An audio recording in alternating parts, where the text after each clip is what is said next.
Important topic है। Board में जो ये क्वेश्चन आता है ना वो ये है, what is a stoichiometry and right it's assumption. और ये आपका एक्सरसाइज का भी क्वेश्चन है।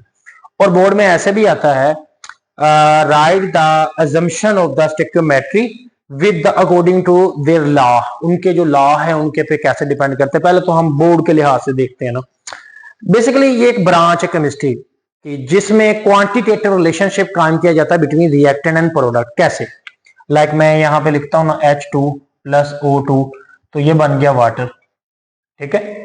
अब हमें पता है कि इस इक्वेशन में ये बैलेंस नहीं है। ऑक्सीजन के यहाँ पे 2 लगाए तो हाइड्रोजन के 4 हो जाते हैं, हाइड्रोजन के भी 4, ऑक्सीजन के भी यहाँ पे 2 और ऑक्सीजन के इधर भी 2, तो ये बैलेंस हो गया।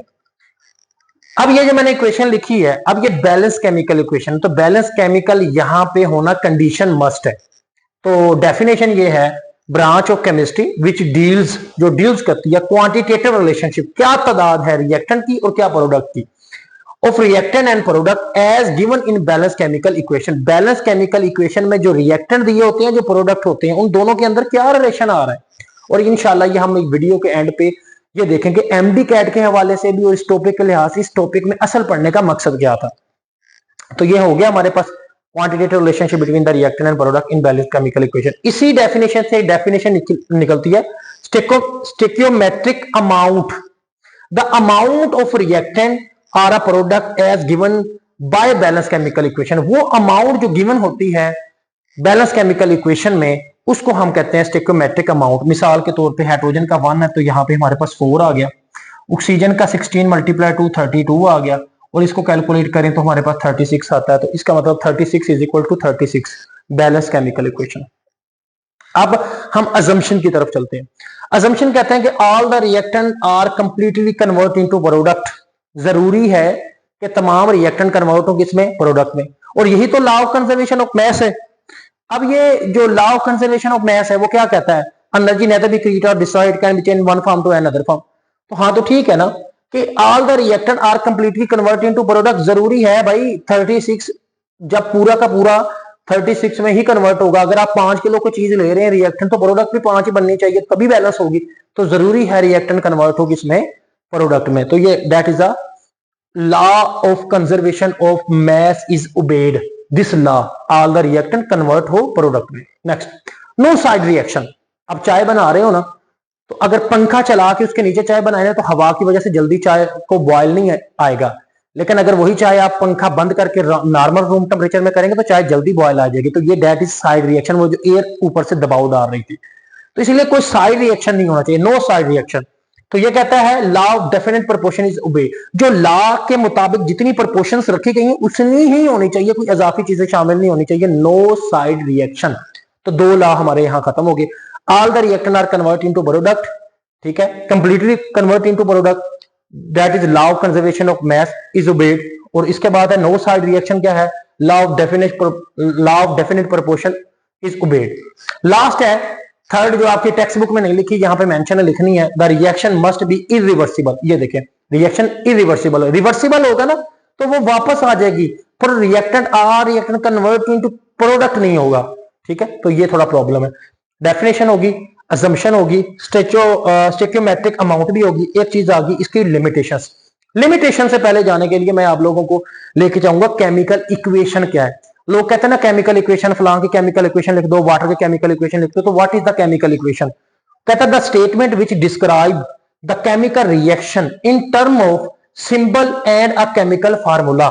ऐसी स्टेटमेंट जो बयान की जाए, किससे बयान की जाए, डिस्क्राइब की जाए केमिकल रिएक्शन को। मतलब मैं कहता हूं CO2 का रिएक्शन है, देखें, कार्बन प्लस ऑक्सीजन का, तो ये रिएक्शन बन गया CO2। ओके, इसमें कार्बन एक सिंबल है, oxygen O2 is the formula, और CO2 भी फार्मूला बन गया। ये पूरा रिएक्शन है।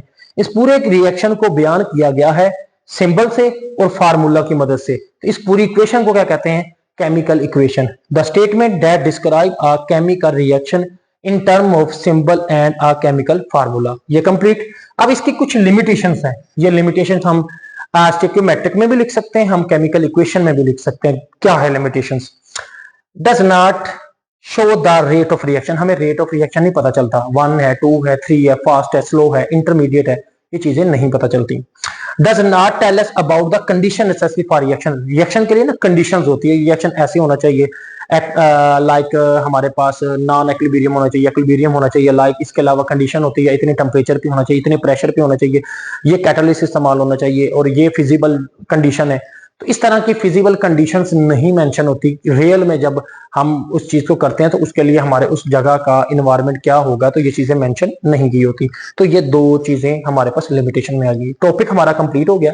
आप यहाँ पे स्क्रीनशॉट ले सकते हैं। मैं इंशाल्लाह आपको इससे आगे ये बताता हूँ स्टेक्योमेट्रिक जो है इसका रिलेशनशिप कैसे पढ़ते हैं। तो ये हमारा बेटा वो बेसिकली टोटल तो है 3, लेकिन हम उससे 9 टर्म बनाते हैं। मसलन अगर आपको किसी एक चीज का मैथ पता हो तो आप दूसरी चीज का मैथ भी मालूम कर सकते हैं, यानी रिएक्टेंट का मैथ पता है ना तो प्रोडक्ट का मैथ भी मालूम कर सकते हैं, वॉल्यूम भी मालूम कर सकते हैं। और आप सबसे मेन चीज देखें, मैथ है, आप मैथ से मैथ भी मालूम कर सकते हैं, मैथ से वॉल्यूम भी मालूम कर सकते हैं, आप मोल भी मालूम कर सकते हैं। आपके पास अगर वॉल्यूम मौजूद है तो आप प्रोडक्ट का जो है वॉल्यूम भी मालूम कर सकते हैं, मोल भी मालूम कर सकते हैं और मैस भी मालूम कर सकते हैं।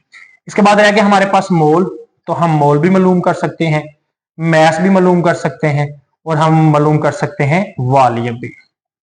ये आपने सीख लिया 9 टर्म्स। मैं आपको प्रैक्टिकल लास्ट पे एक एग्जांपल करके बता दूंगा। इसकी डिटेल लेक्चर लेने के लिए क्योंकि एमडी कैट के टॉपिक पे जाना पड़ेगा तो इसका एक अलग से टॉपिक की वीडियो बनी पड़ी है एमडी कैट के टॉपिक्स के अंदर, वहां जाके आपको देखना पड़ेगा। तो हम इसको देखते हैं कैसे। मेरे पास एक एग्जांपल के तौर पे यहाँ पे है H2, ठीक है, प्लस O2 और मैंने रिएक्शन लिखा है वाटर, ठीक है, और ये हो गया बैलेंस।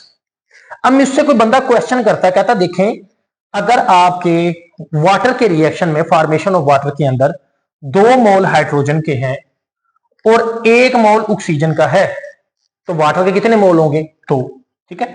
लेकिन यहां पे बेसिकली कंपैरिजन क्वेश्चन आते हैं, कहता है if the formation of water, water के अंदर हमारे पास 2 मोल कितने हैं हाइड्रोजन के, 1 मोल कितना है ऑक्सीजन का, तो कितने मोल बनते हैं वाटर के? 2। वो ये ऐसे नहीं क्वेश्चन करेगा, वो आपसे पता क्या करेगा, if the formation of water is 4 mole, what is the mole of water?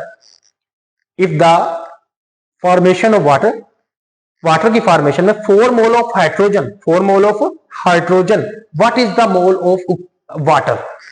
अच्छा, अब मैं देख लेता हूं। मैंने पहले ना बकायदा वाटर की इक्वेशन लिखी, उसमें हाइड्रोजन के 2 मोल है, ऑक्सीजन का 1 है, वाटर के 2 है। That is the natural phenomena जो मैंने इसको मोल्स निकले। अब कंडीशन लगाई, उस बंदे ने कहा कि अगर हाइड्रोजन के मोल कितने हो जाए 4 तो वाटर के कितने होंगे? इससे पहले हाइड्रोजन के कितने थे? 2 और वाटर के भी कितने थे? 2। तो अगर इसके 4 हुए तो इसके भी कितने हो जाएंगे? 4। समझ आई इस बात की? मिसाल के तौर पे मैं एक और बताता हूं। देखें, carbon plus oxygen is equal to CO2। अगर वो कहता है कि आपके, चलिए हम वापस उसी क्वेश्चन पे जाते हैं, वाटर पे। H2 प्लस O2 तो यहां पे आ गया वाटर, ओके। अब मैं इसको बैलेंस कर देता हूं, इसके 2 मोल है, इसका 1 है और इसके कितने? 2। ये हमने खुद लिखना है। अब वो कंडीशन लगाता है, वो कहता है देखिए अगर आपके ऑक्सीजन के जो मोल हैं वो 2 होते हैं तो what is the mole of hydrogen? देखिए इसका मोल कितना है? 1। अगर मैं इसको 2 करता हूं तो मुझे इसको भी डबल करना पड़ेगा, ये 4 और ये भी कितने हो जाएंगे? 4। मतलब अगर आप किसी एक को कम करते हैं तो बाकियों को भी कम करना पड़ेगा, एक को ज्यादा तो बाकियों को भी ज्यादा। ऐसे रिलेशनशिप कायम किया जाता है हमारे केमिकल इक्वेशन के अंदर। तो आज का टॉपिक हमारा कंप्लीट हुआ। लाइक भी करें, सब्सक्राइब भी करें, शेयर भी करें। This is video only for you, only free of education, और ये स्टूडेंट के लिए है, सदका जारिया है। दोस्तों की भी रहनुमाई करें, अपने दीगर दोस्तों को भी ये शेयर करें। अपना और अपने घर वालों का ख्याल रखिएगा। अल्लाह हाफिज।